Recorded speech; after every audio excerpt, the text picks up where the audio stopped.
Suresh, and I'm so honored to have the opportunity to introduce him.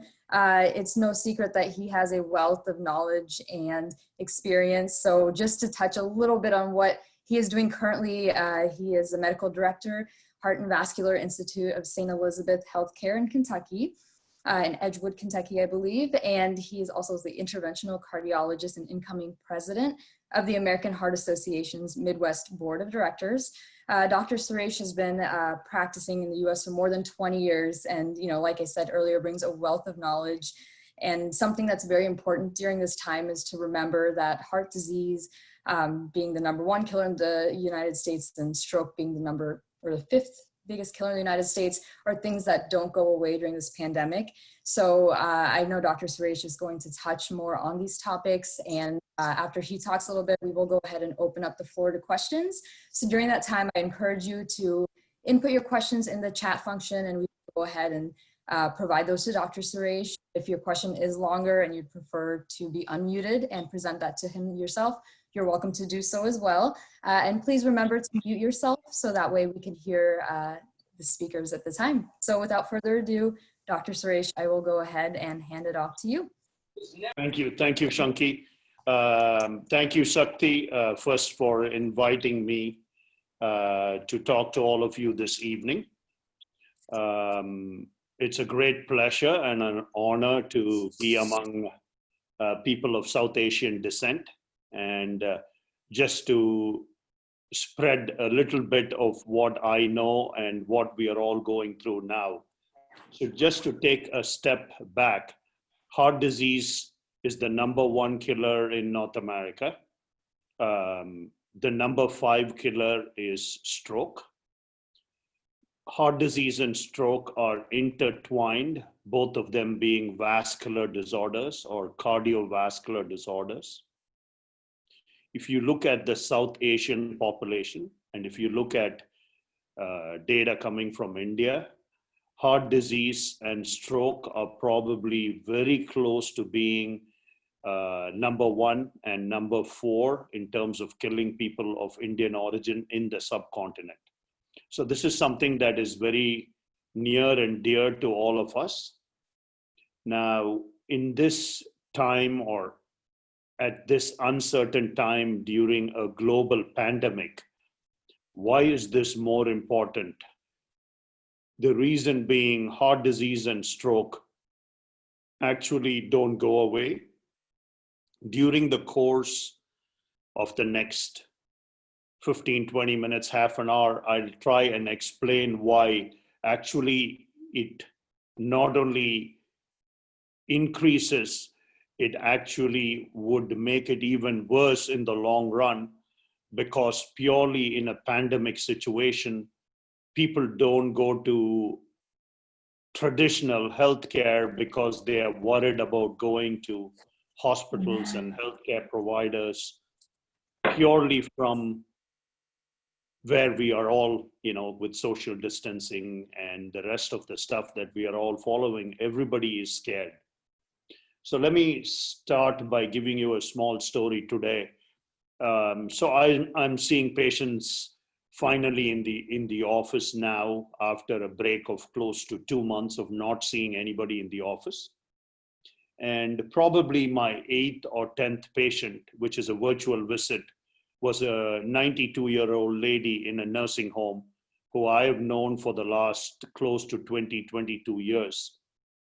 And she's sitting, and her, I think, granddaughter was next to her, who's probably in her late 30s. And she now is decided to take her home because she is alone and she is deteriorating each day without seeing her family members. So it's not just the heart disease and stroke, it's also the loneliness that is going to have a big impact on our healthcare. So I'm going to stop there, and Shanki has a few questions already from the audience. So we're going to address each of these questions. And as and when you guys have more questions, please let her know. So Shanki?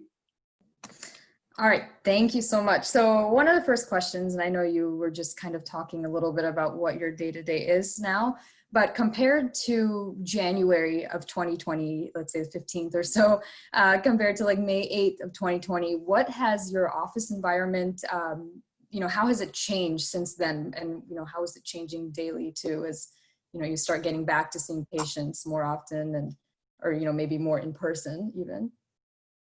So just to give an idea, so let's go back to say January 15th, or maybe even closer to February 15th.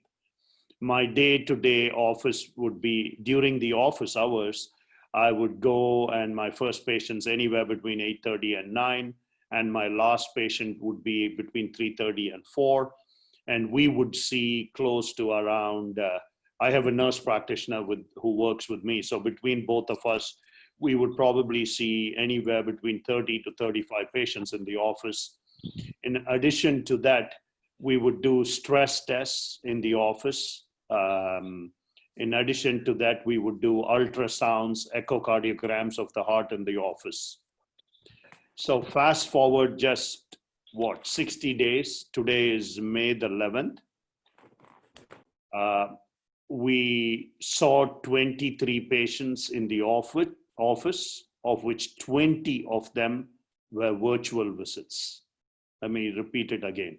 So we saw only 3 patients in the office today. And this is the first week we are seeing patients in the office. So 20 of them have become virtual visits, which was not even there prior to the last 60 days. We still have not started doing stress tests in the office. We are just doing them in the hospital. We have still not started doing ultrasounds or echocardiograms in the office, which we used to do before. So you guys can see how much of an impact this would have in a large heart institute where I have 26 partners.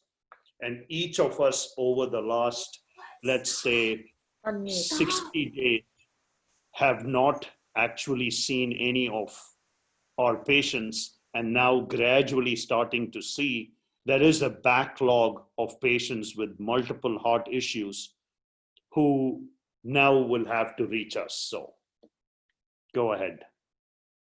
The next question, Shanki. Yeah, so also I do have some questions that were pre-submitted, but if you have any questions currently, please do raise your hand in the chat, but I'll start going through the questions that we already had. So another question were, can you touch on some of the symptoms of heart attacks that we should be aware of? Okay, great. That's a very good question. So traditionally, heart attack symptoms are, most people think it's chest pain. It is not chest pain.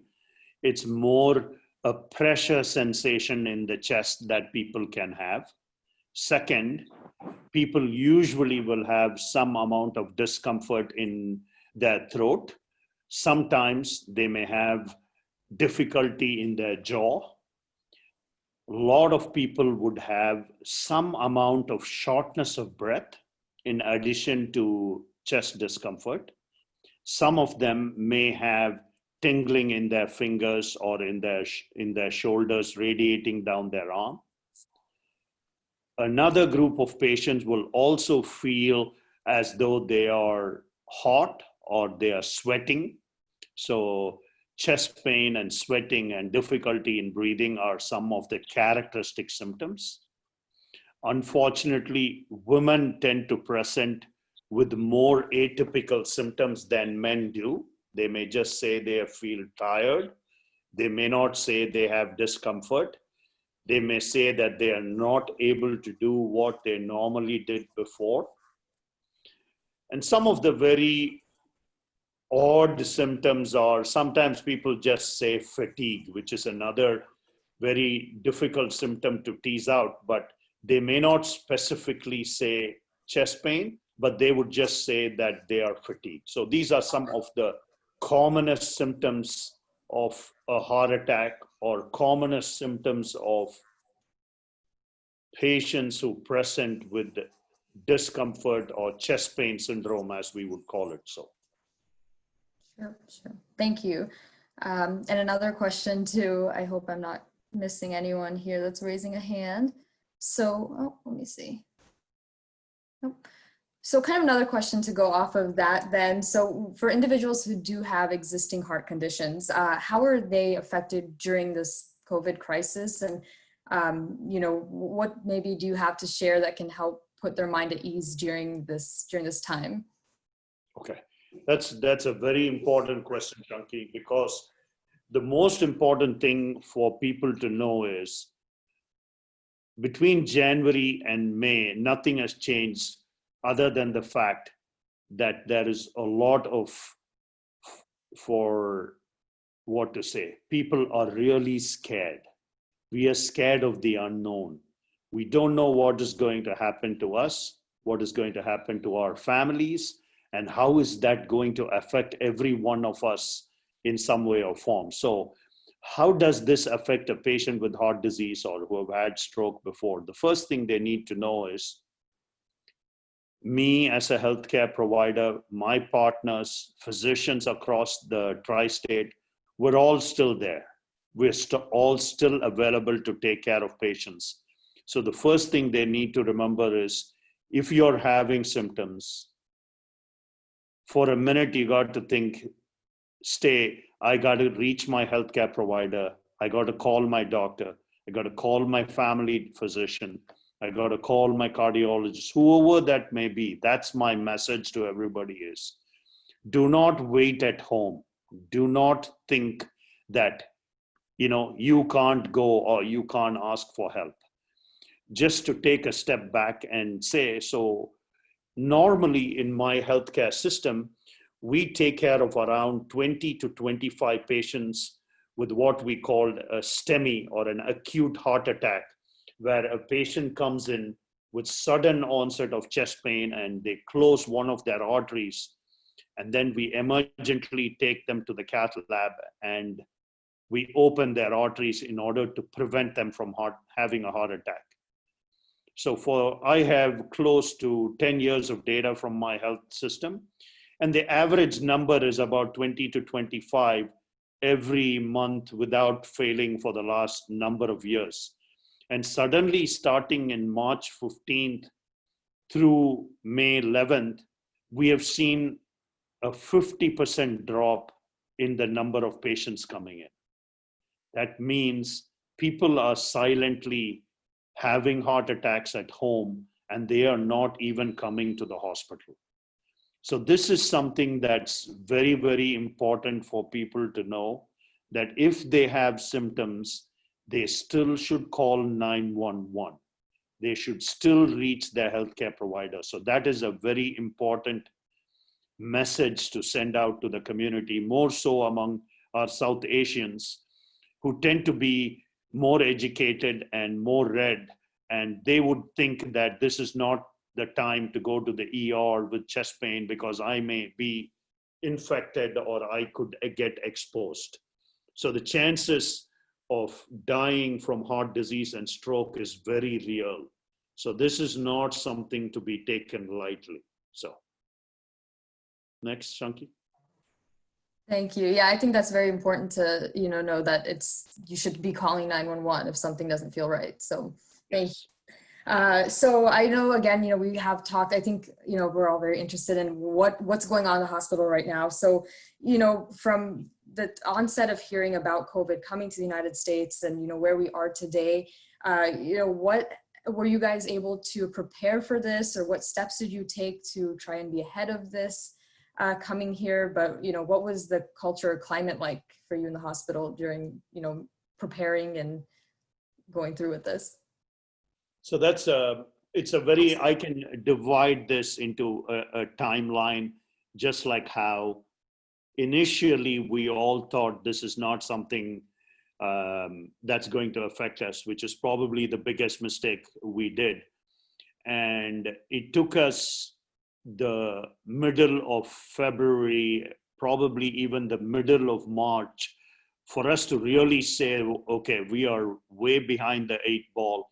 We need to really start taking now steps for us. So as a healthcare system, as an institute, what we did, we came up with clear guidelines and clear methodologies that we can start doing. So we would meet essentially just going back and seeing.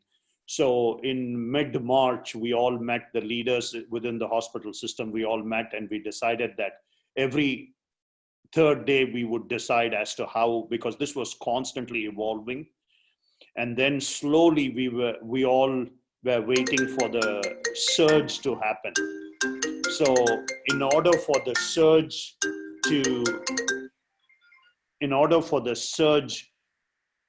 to come on, we needed to prepare ourselves so that, okay, in case the surge comes, what happens? So let me take a step back and say, okay, so we knew that the virus was there. We knew people were getting sick. We knew when they got sick, some of them got very sick. And when they got very sick, most of them had difficulty in breathing. Most of them came in with either fevers or some kind of respiratory problem that they got admitted to the intensive care unit. And subsequently, some of them, unfortunately, either died or had to get on a breathing machine or a ventilator that we call off.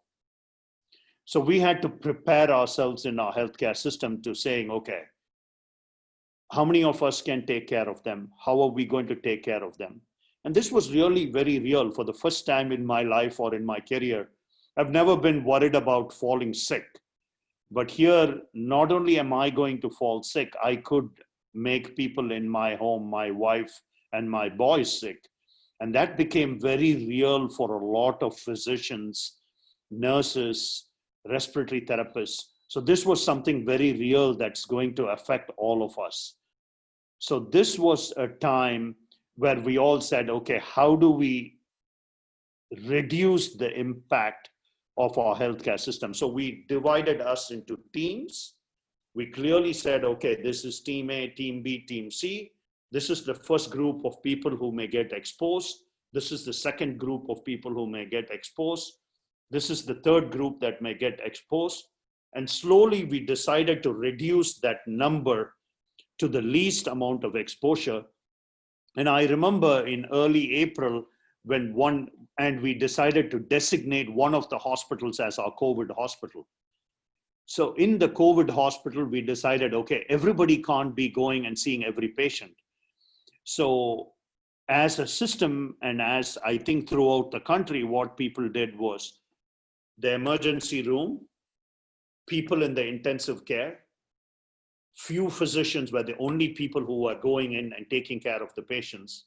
And the other big thing, Shanki, we all knew was didn't have the PPE.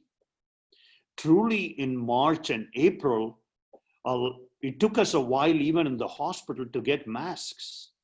There were a lot of kids making masks. We were buying masks. So this was really a scary time.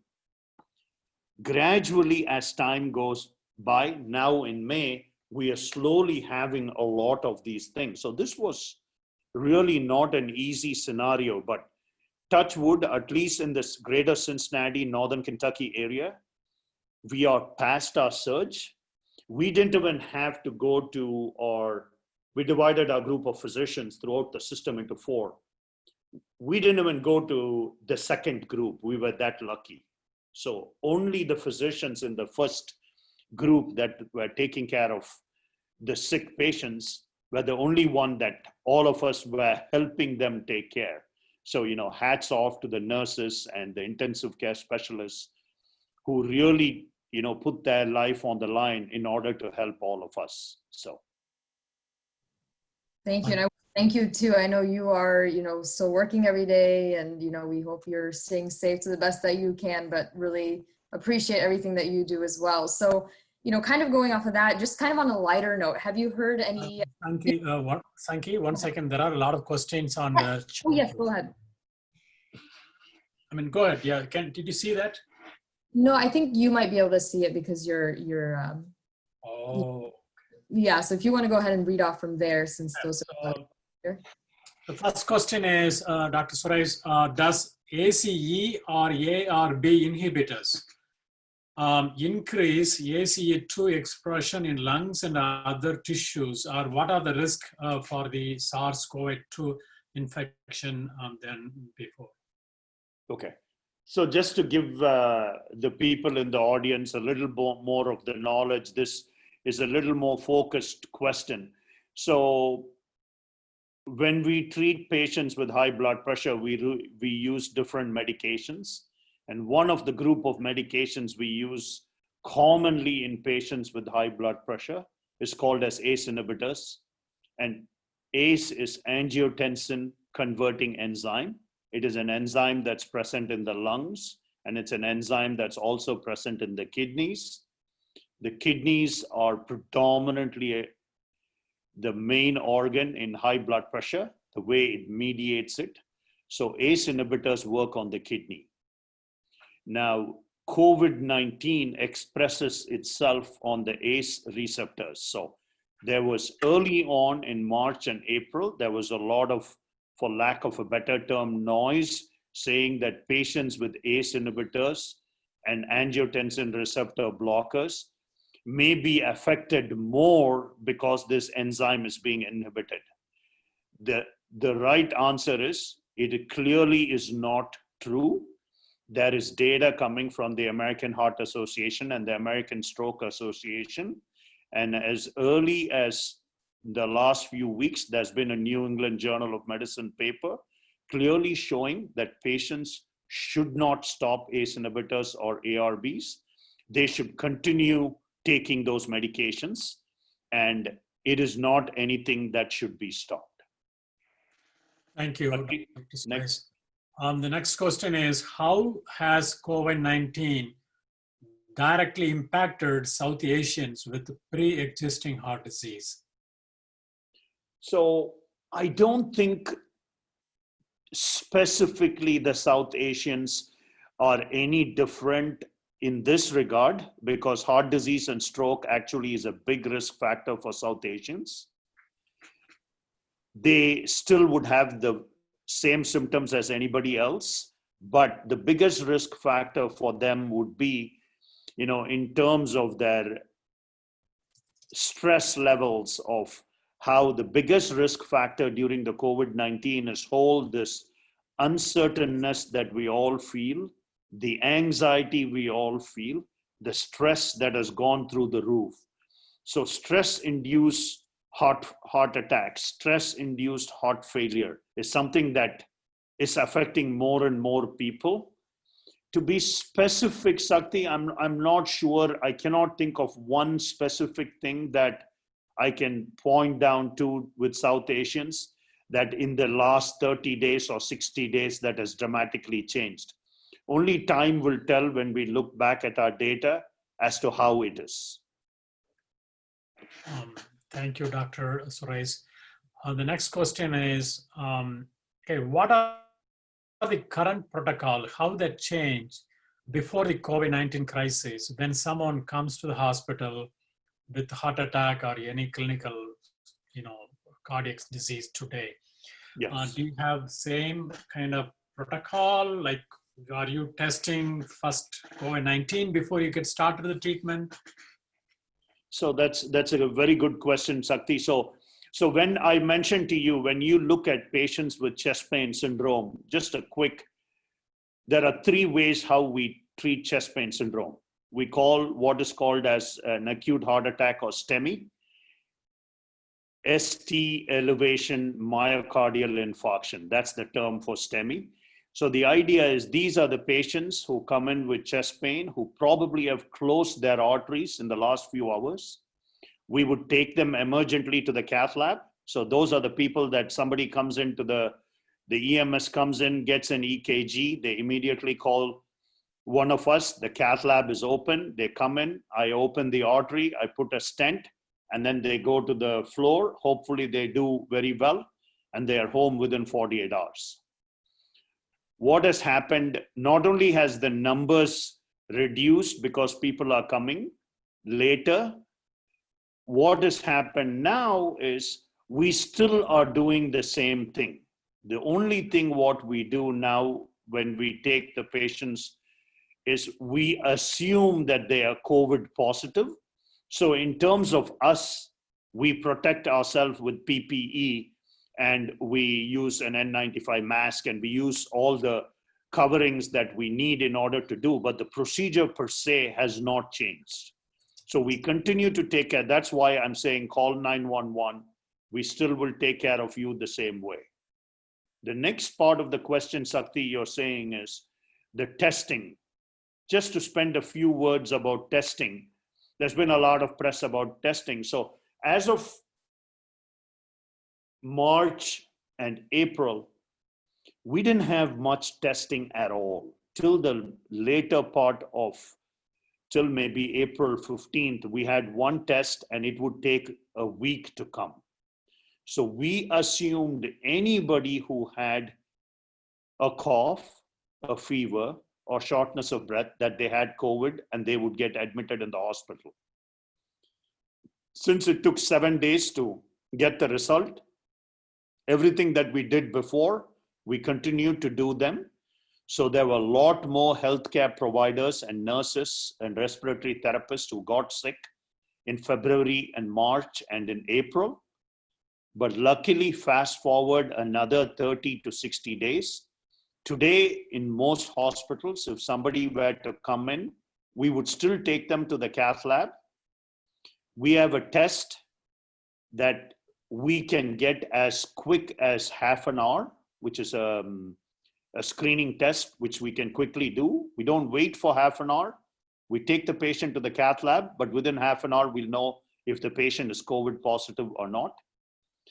In an inpatient that is not that emergent, we have a test that we can do within 4 hours. So we can get the result of it in 4 hours.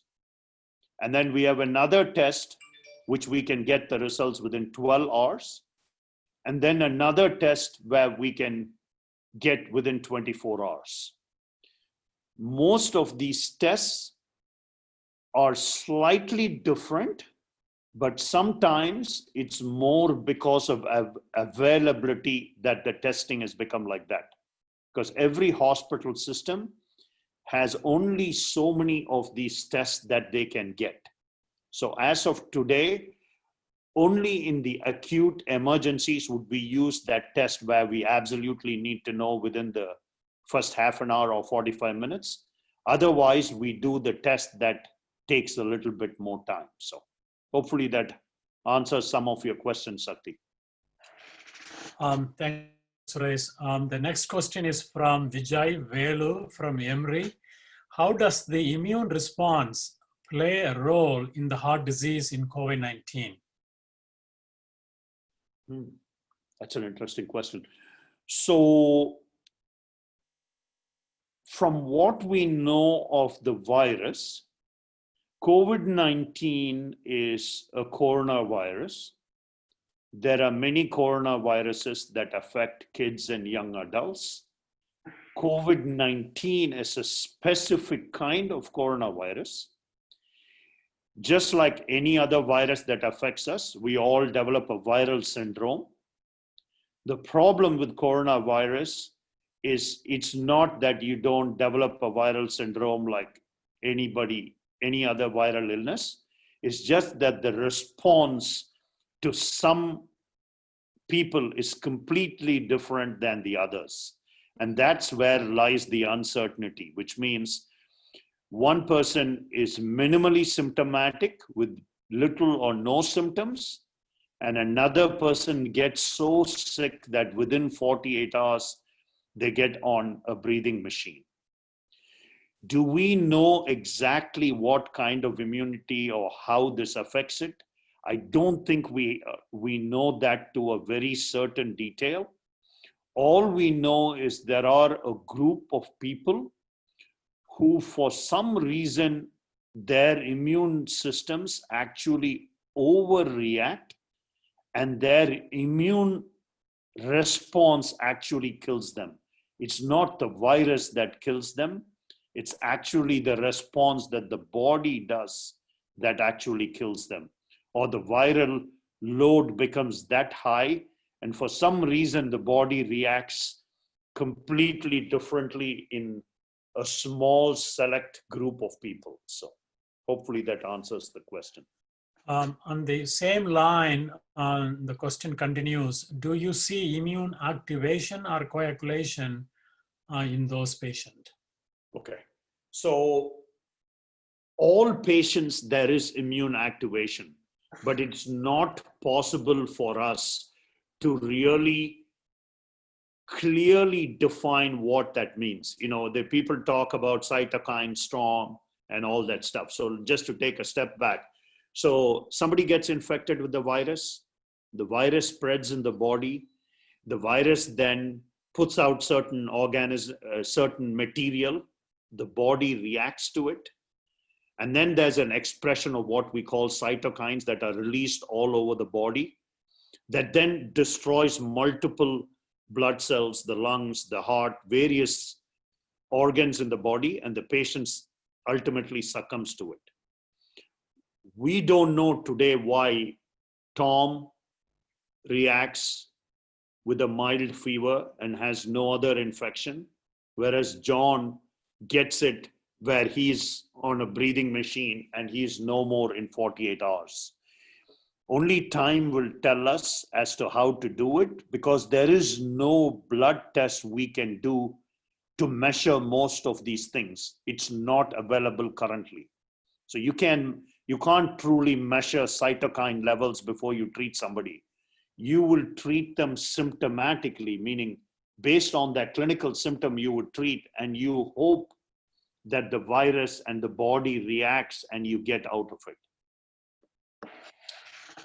Thank you, Suresh. The next question is actually from a third grader watching with his dad, and this kid posted this question. What is cytokine storm? Do I get similar reaction if I volunteer for a mRNA vaccine? Whoa, he shouldn't be in third grade. So the idea, the idea is, Sakti, cytokine. So let me preface this question slightly differently. So it's very difficult for us to predict who can have a cytokine storm, first thing. Second, vaccines will not cause cytokine storms because that's not how vaccines work. Early data from the vaccines. So let me answer it a different way. So if you look at the polio vaccine, polio is also a virus, right? There are two kinds of polio vaccines. One is the oral vaccine and the other is the killed vaccine. In the polio virus, the virus actually is inactivated and killed, and they actually use a portion of the virus to develop the vaccine, the Salk and the Sabin vaccine. Whereas the vaccines that are for coronavirus will not be like that. It will not be an active form at all. It will probably be some mRNA strain of it, but we don't know yet how that's going to pan out. We are very early stages of the vaccine. As much as what people think we'll have the vaccine very soon, the minimum time it's going to take is 12 months. And that too is unheard of in today's virology climate. Traditional vaccines will take minimum 2 to 4 years for it even to get to clinical trials. Today, we already have clinical trials in 3 or 4 centers in the world trying early stages of it, but that's still far away from a real vaccine that can be used in many people. Hopefully that answers this question. Yeah, thank you, Dr. Suresh. In the same line of vaccine, I have another question from Vani Arulmani. She's asking, okay, so you are working on a vaccine. If you have a vaccine for COVID-19 or any virus, it's done deal. But you say heart disease is the #1 killer. Why don't you or the medicine come up with something like a prevention, before it start developing the symptom? That's a very good point. I can see how Vani is asking this question, but prevention is The whole purpose of the Red Saree movement, if you ask me, and I've had a long conversation with Sakti for many, many times, is to address the whole prevention gap that we have. Rather than taking medications, we are saying, how can you reduce stress by meditation or something that you can do? Same way, how can you exercise? How can you sleep better? How can you prevent some of these stressors? Those are the things that we are trying to do. But I wish, like Vani wishes, cardiovascular disease is not like a viral disease. Unfortunately, cardiovascular disease is one of those diseases that may start in one organ way before we even know, like mild blood pressure. And because of various other environmental reasons, cardiovascular disease becomes rampant. So why do some people live up to 100 years and the others, unfortunately, die in their 40s? That's because for some reason or the other, either genetically or because of their relationship to stress, that they are not able to handle it like the others. Thank you, Dr. Suresh. The next question is from Hari. Is taking vitamin D supplement advisable for preventing or before COVID-19 comes? No, I don't think there's any correlation between vitamin D and COVID-19. There is some correlation between vitamin D levels. Vitamin D tends to affect multiple parts of the body. Vitamin D can be related to various enzymatic pathways in the liver, in the kidney, so on and so forth. If you have a true vitamin D deficiency, taking vitamin D is life-saving. But taking more than the standard requirements of vitamin D has nothing to do with any kind of disease at all. Thank you, Dr. Suresh. The next question is from Palani. Does plasma obtained from recovering patient provide protection? For example, some hospitals claim to conduct such a clinical trial or therapy. That's a very good question. So let me answer it in two different ways. As of now, the only people who are being treated with convalescent plasma, meaning somebody has COVID-19, they recover from it completely, they get antibody tested, their antibody tests clearly show that they have had the infection, then they donate the plasma, then that plasma is collected, and then on a clinical trial basis, in somebody who's extremely sick, so meaning this is the patient who's on the breathing machine, convalescent plasma is then given to that patient. It is not given for prevention. It's given only for treatment in the really sick, in the 1 to 3% of people who get COVID-19, who probably have an 80% chance of dying. In only that subset of patients is plasma being tried in clinical trials now. Only time will tell us how it is. From talking to, most of us, some of us have been in science for a long time. I cannot tell you based on anecdotal evidence. I can only tell you based on science. Do we have data to a certainty today? The answer is no. Are there anecdotal episodes in which a lot of critical care physicians, well known to me, say that definitely in some patients it tends to work? That's where I would leave the answer. So,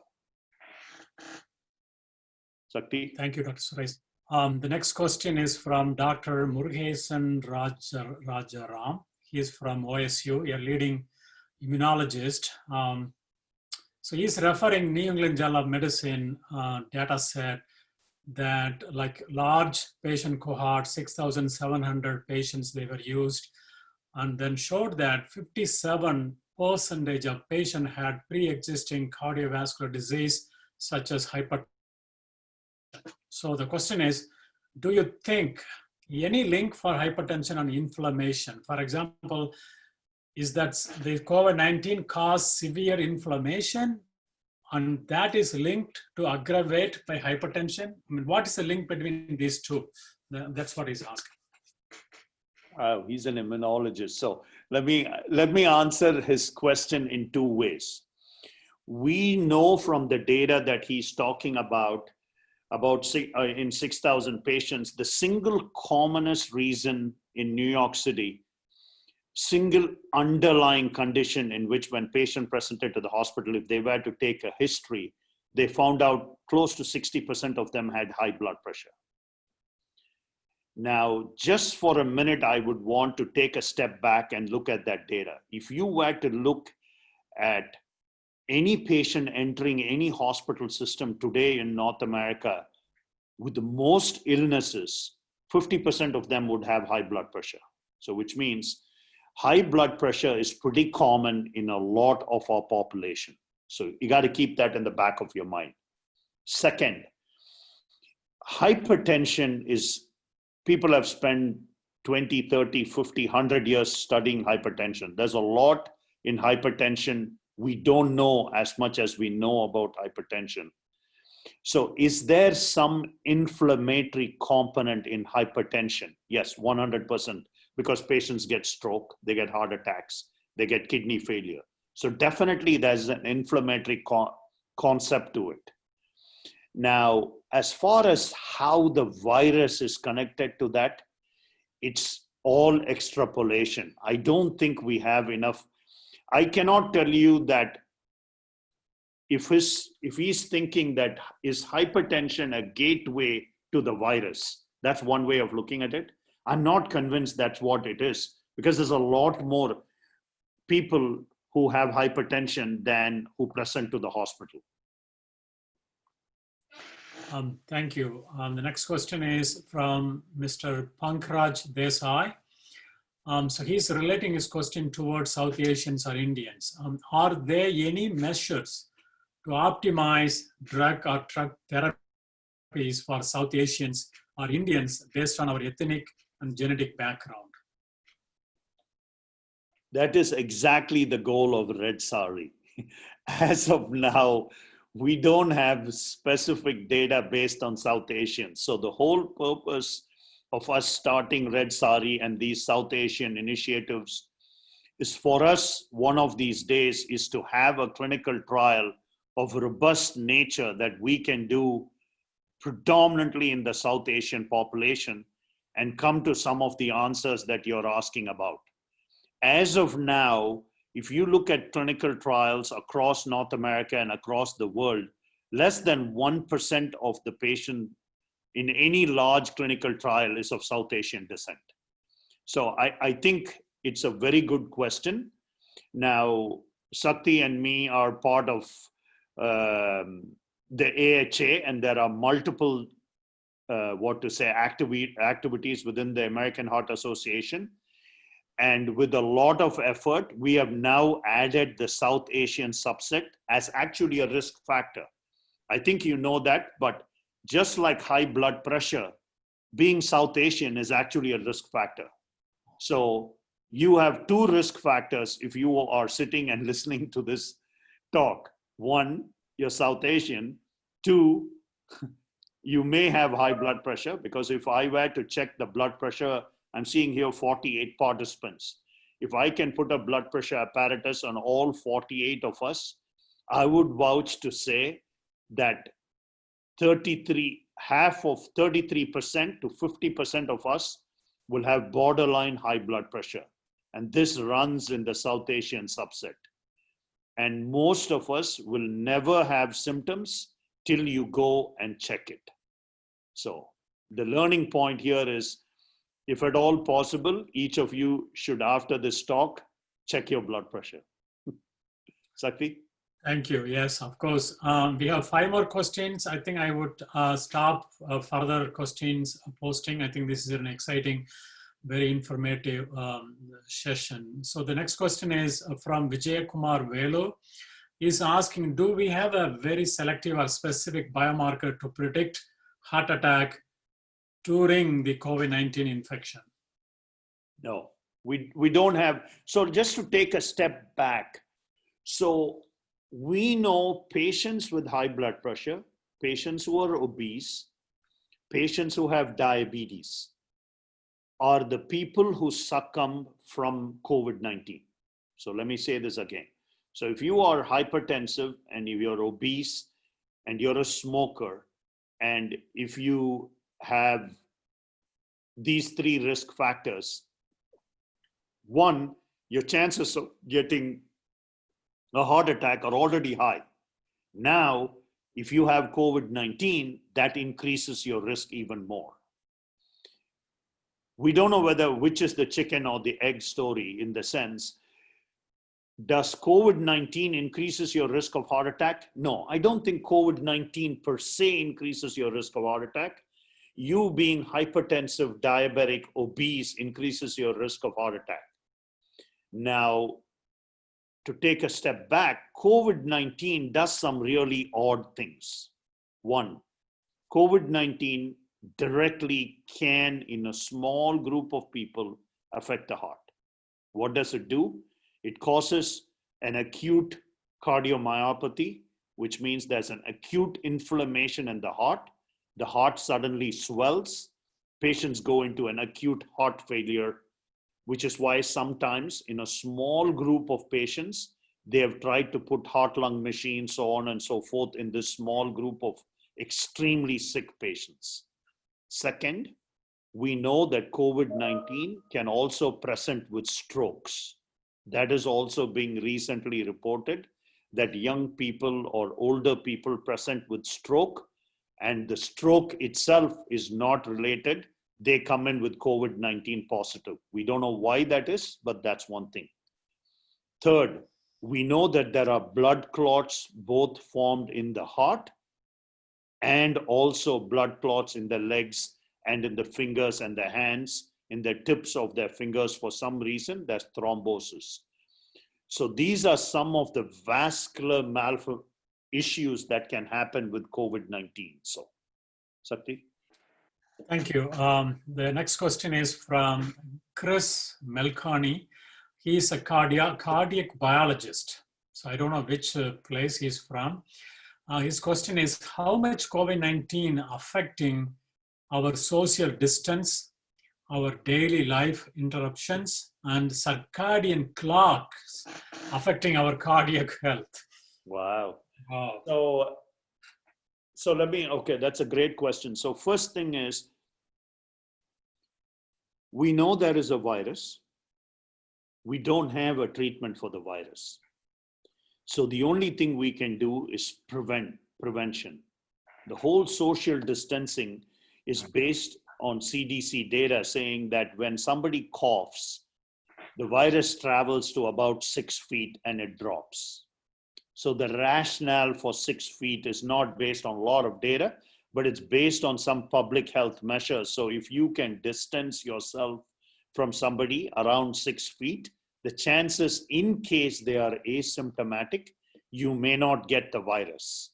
So that's the reason for social distancing. Now, why should we do that? The reason is, as the surge is done now and the number of infections are coming down, the mortality rate is coming down. Imagine at some point in time, if the number of infections are so low, then you can contact trace. So which means your infection rate is so low. If anybody gets the virus, then you try to find out who are the people around them, and you try to prevent further spread of it in that way. What was the second part of the question he asked, Sakti? Affecting circadian clock, like how, you know, the sleeping, like your, Yeah. So circadian rhythm is an interesting thing that you talk about. So we know that heart disease and stroke happen in people who really don't sleep, which is why sleep is actually recommended. And there is data to show that the highest amounts of heart attack in North America happens between 9 a.m. to 11 a.m. on Monday mornings. There's actually a great paper in the New England Journal which showed because of stress levels, because of stress hormones, and because of our lifestyle where we are going, after a weekend, Monday morning is so stressful for most people that heart attacks actually have the highest on Monday mornings more than any other time. So circadian rhythm, there is some data, but we don't know enough about it. But getting 8 hours of sleep is very important for heart health. Dr. Suresh. The next question is from Dr. Kishore Wari. He is an associate professor of pharmacology at the University of Illinois, Chicago. And his question is, RNA viruses are known to mutate 1,000 times quicker than the DNA viruses because RNA viruses does not have the proofreading mechanism. So his question is, how confident we should be able to have the accurate or correct vaccine for COVID-19 to protect us? Is it going to work or not? I think he's a biologist. He's way smarter than me. His question itself tells that. So let me answer it this way. Just like him, I feel we have two viruses, meaning the first virus came from Europe. People got very sick in New York. And then subsequently, has there been some change to the virus? We don't know. We will never know yet. But some people believe there may be subtle mutations that may have happened. And that's the reason the second half of the viruses, the virulence may be different. Some people in virology will say the virulence is different not because of the virus, but the virulence is different because of herd immunity or the immunity among us. Very soon, the virus is going to spread, and how we react to it may be different. And the vaccine may just be one part of how we manage this disease.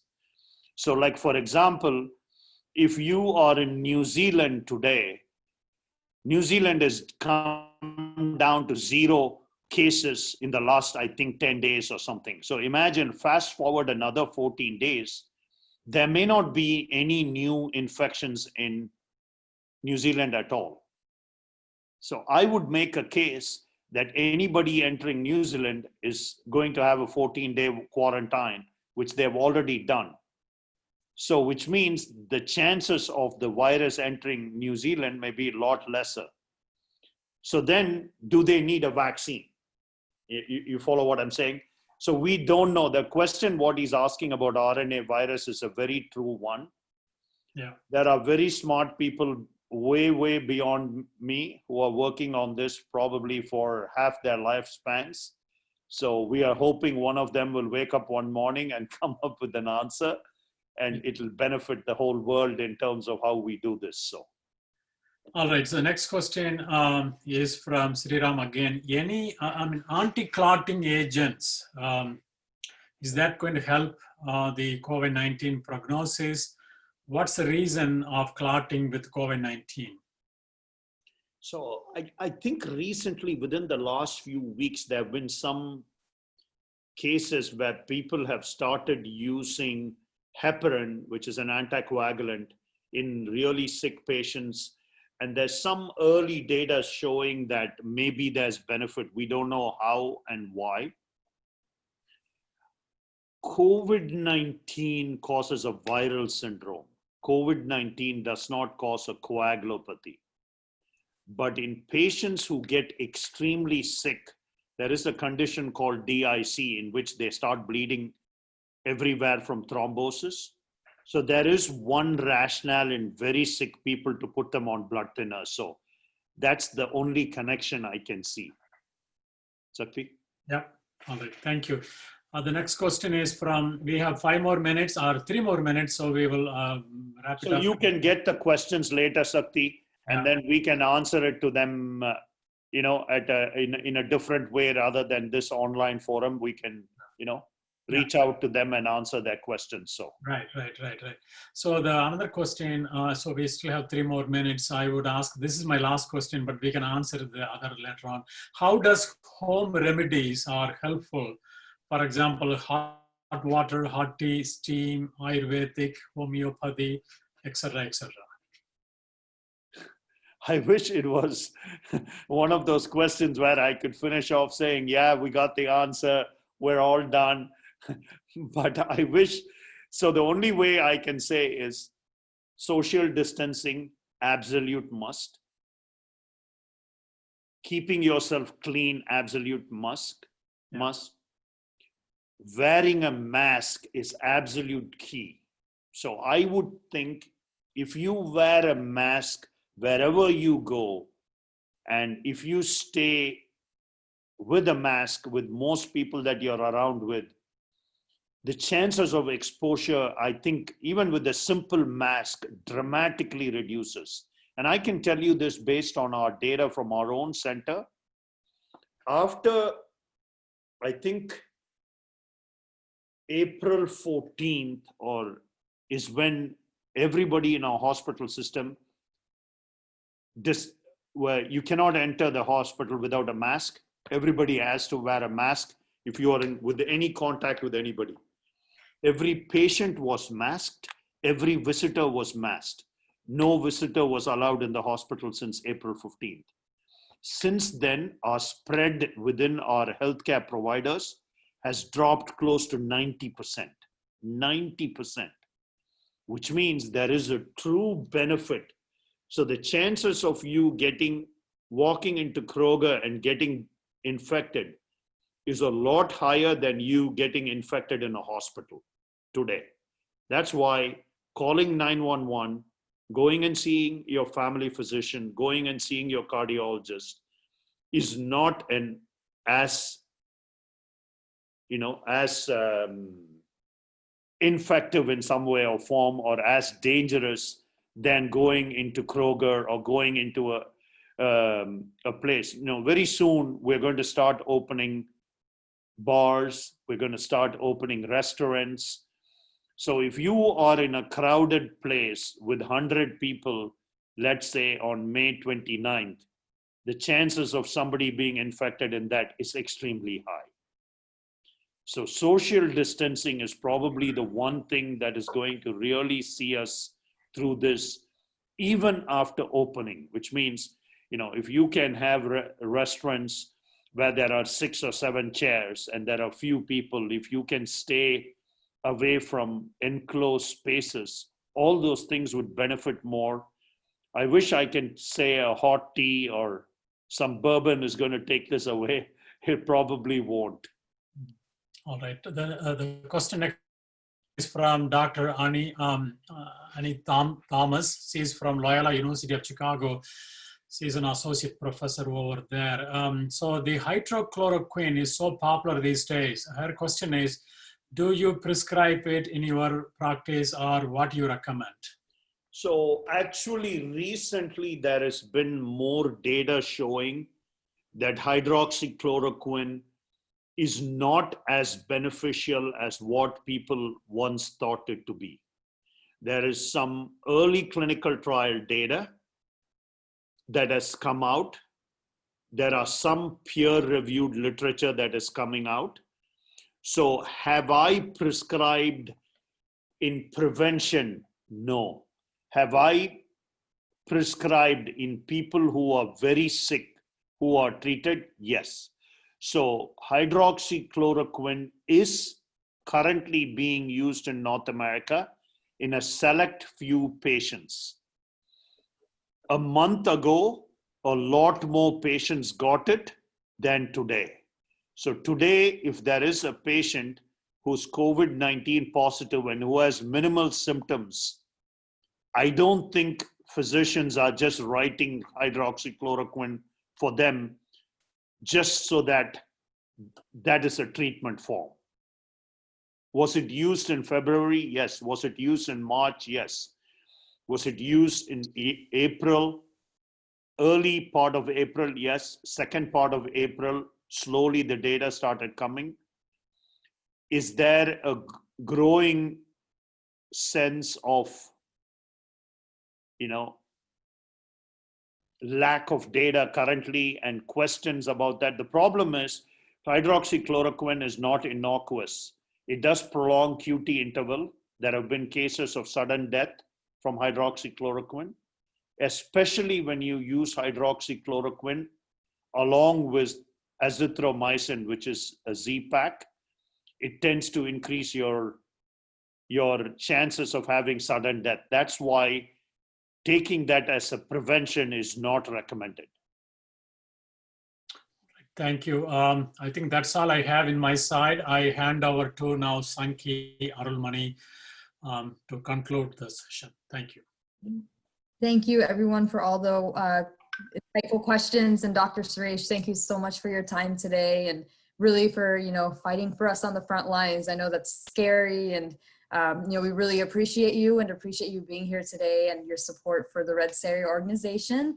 So with that being said, I just want to reiterate, if you do have any other questions that maybe were not answered today, please do feel free to send that to the Red Saree email or go ahead and insert it in the chat box today, and we'll make sure that we follow up with Dr. Suresh to get those questions answered for you.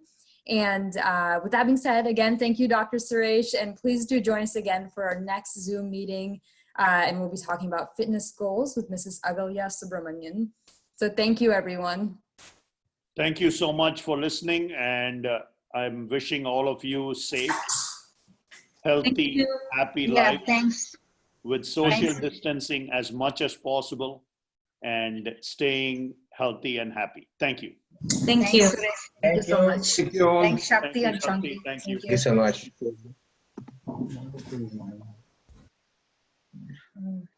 This thing.